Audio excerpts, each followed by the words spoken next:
In this video, we're going to show you how a simple change in your setup can dramatically change your ball striking for the better, help you shoot lower scores, and ultimately help you get good at golf. Hi everyone, my name's James and welcome back to Get Good at Golf. On this channel, we aim to help you get good at golf just one day at a time. So how can I change my setup in order to not only make my ball striking a little bit better, but dramatically improve it? Because that's the one thing which, if you want good distance control, if you want good accuracy, you need to be able to know how you're going to strike the ball consistently. So I see so many people who set up, I've got a mid-iron here off the first hole, you can tell the weather's not great, it's a little bit windy, and I want to set, and I see so many people who set up as though they're going to hit a driver. So they have handle back, a really wide stance, they'll load up into the top of the backswing, and then as soon as you move forwards, because your stance is too wide and your handle's back, that's generally what you're going to recreate at impact. And if we recreate that impact, the ball's going to go far too high, and you'll see there that the wind, that might not even make it over the water, Chris. Oh, it's just made it over the water. Zoom in and show them. That is a fairway hit. That is a fairway hit, and I'm really happy that I didn't go in the water, because these are the limited edition balls that we're going to do some filming with. I didn't want to lose them, but you'll see that my tee's down here and there is no contact with the ground whatsoever. There's no turf interaction, there's no pressure down on that golf ball. So that 6-iron ultimately has gone around 120, 130 yards, which is no good. If I change my setup, if I go, believe it or not, a little bit narrower, because I want to be able to rotate fully, I want to be able to get a proper turn in there. The rain has stopped, thank the Lord.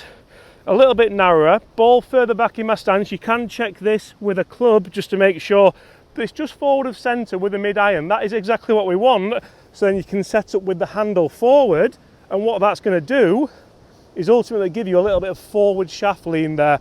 You can see what that does to the loft now on the club. So this 6-iron has 30, for sake of argument, 33 degrees of loft. Now if I push the handle forward, that has less dynamic loft.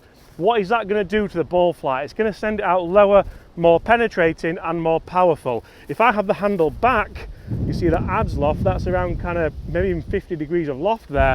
The ball's obviously going to go high, like we first said. So just by changing and tweaking that, I can then hit pretty much the same shot, handle forward, ball back in the stance, and then rotate fully. A much lower ball flight straight down that fairway. That's nowhere near the water. Just trundling down there, Chris, if you can see it, towards the marker. But the big thing that I want to show you guys here is this is your feedback. So the feedback, the ball was on the tee here, and I've come ever so slightly across it because I'm trying to hit a nice little fade. But because I've put pressure on that golf ball with less dynamic loft than what we started with, less than the static loft, much more penetrating shot, much easier to stay in control of, and much easier to play if you want to get good at golf and hit better shots. So guys, we're now going to talk about some kind of short game setup as well, and how again you can dramatically improve not only your ball striking, but your distance control and your scoring. Guys, this channel is proudly sponsored. Guys, this channel is proudly supported by our members over on Sunday Club. If you want to go and check that out, that is bonus content you guys will get every single Sunday. It includes giveaways, it includes one-on-one lessons, it includes all the good stuff. If you don't want to join it, that's absolutely fine, but just make sure that if you want that bonus stuff, go and click that join button. Now Chris is going to talk us through some short game setup drills. So guys, thank you very much for everyone who has joined Sunday Club so far. The first members request by James is going to be on later this week. Not this James. Sorry, I can't make requests, can I? No, unfortunately not. No. So that's going to be on this week. So that's the idea, guys. Get involved, start giving us requests, start thinking what you want to improve on, and that's what we're going to be looking at in those videos on the extra content. And we're also going to be getting them on the channel to help everyone get better at golf, or get good at golf, as we would say. So now we're talking about wedges. So obviously James has just covered on full swing what you need to do with your setup, with that little bit of forward shaft lean, and how we then make a weight shift. We get the ball going a little bit lower and a little bit more direct. When it comes to pitching, a lot of the times people say, right, I've got to get the ball position back because it's a wedge shot. Once we get that ball position back, when that club's working down, because we're not past our low point, the club face is actually going to be pointing out to the right. I've not had time to turn my body. We're not making as much as a weight shift. So if I was to hit a weight shot with the ball back of centre and I didn't turn correctly, I've hit that perfect. I would say that's a great strike, but that's gone straight out to the right. It's short of the bunker. Good interaction with the turf. I've done everything that I needed to, and a lot of people are thinking, well, what have I done wrong there? That swing looked great, to be fair. That swing looked great. Swing wasn't bad for me on this cold, I'd say winter, but it's still winter actually. It's still winter. Cold winter's morning. So what we need to think about, guys, is what do I need to then do? If I'm moving the ball position back in my stance, to get the ball to start on line, I'm going to actually have to open my stance up a little bit. So my stance is going to be just left of the green here. Shoulders are going to be pretty much a little bit close. Shoulders are going to be a little bit close to that.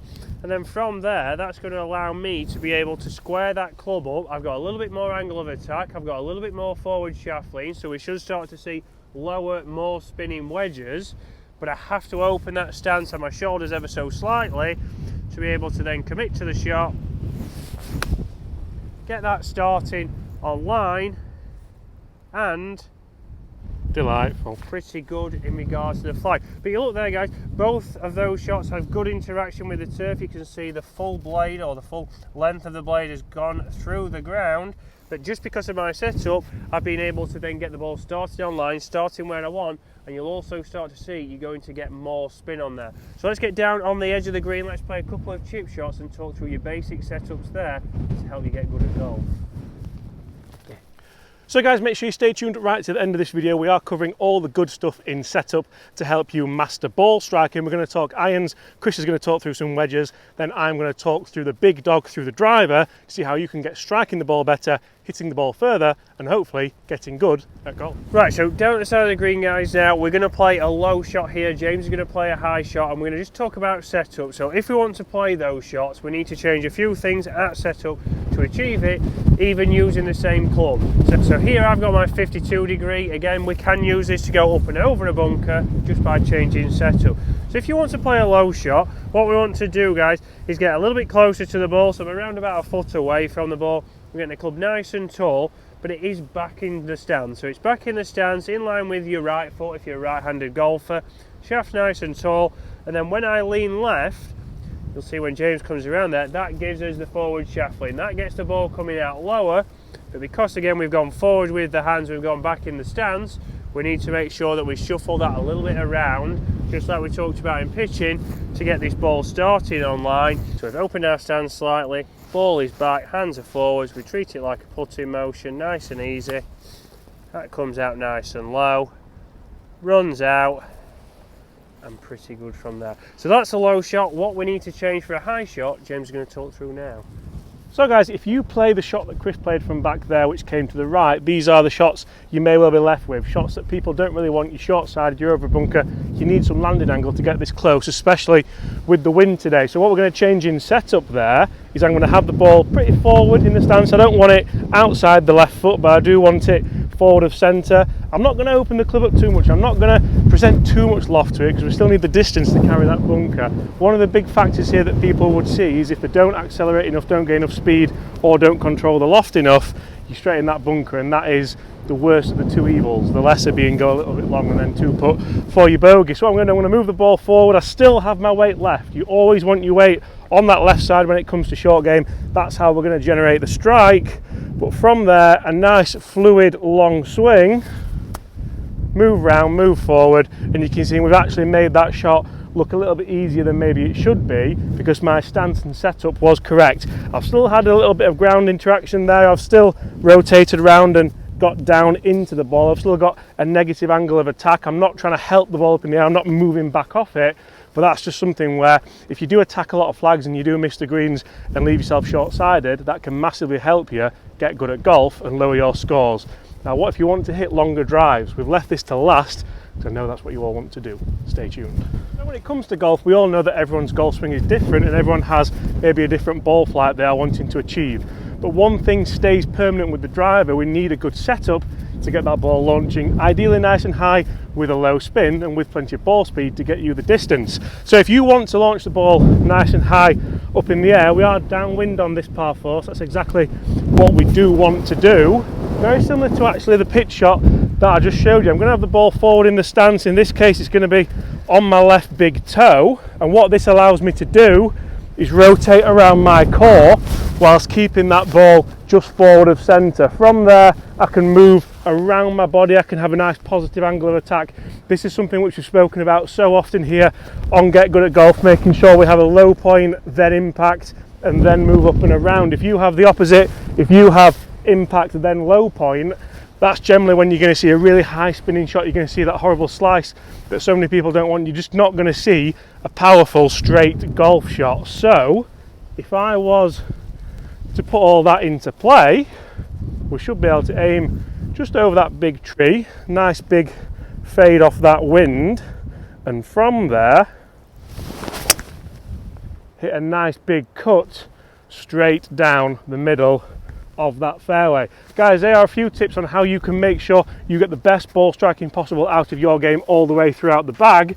Guys, if you've enjoyed that, smash that subscribe button below, and we'll see you all on Friday. See you on Friday.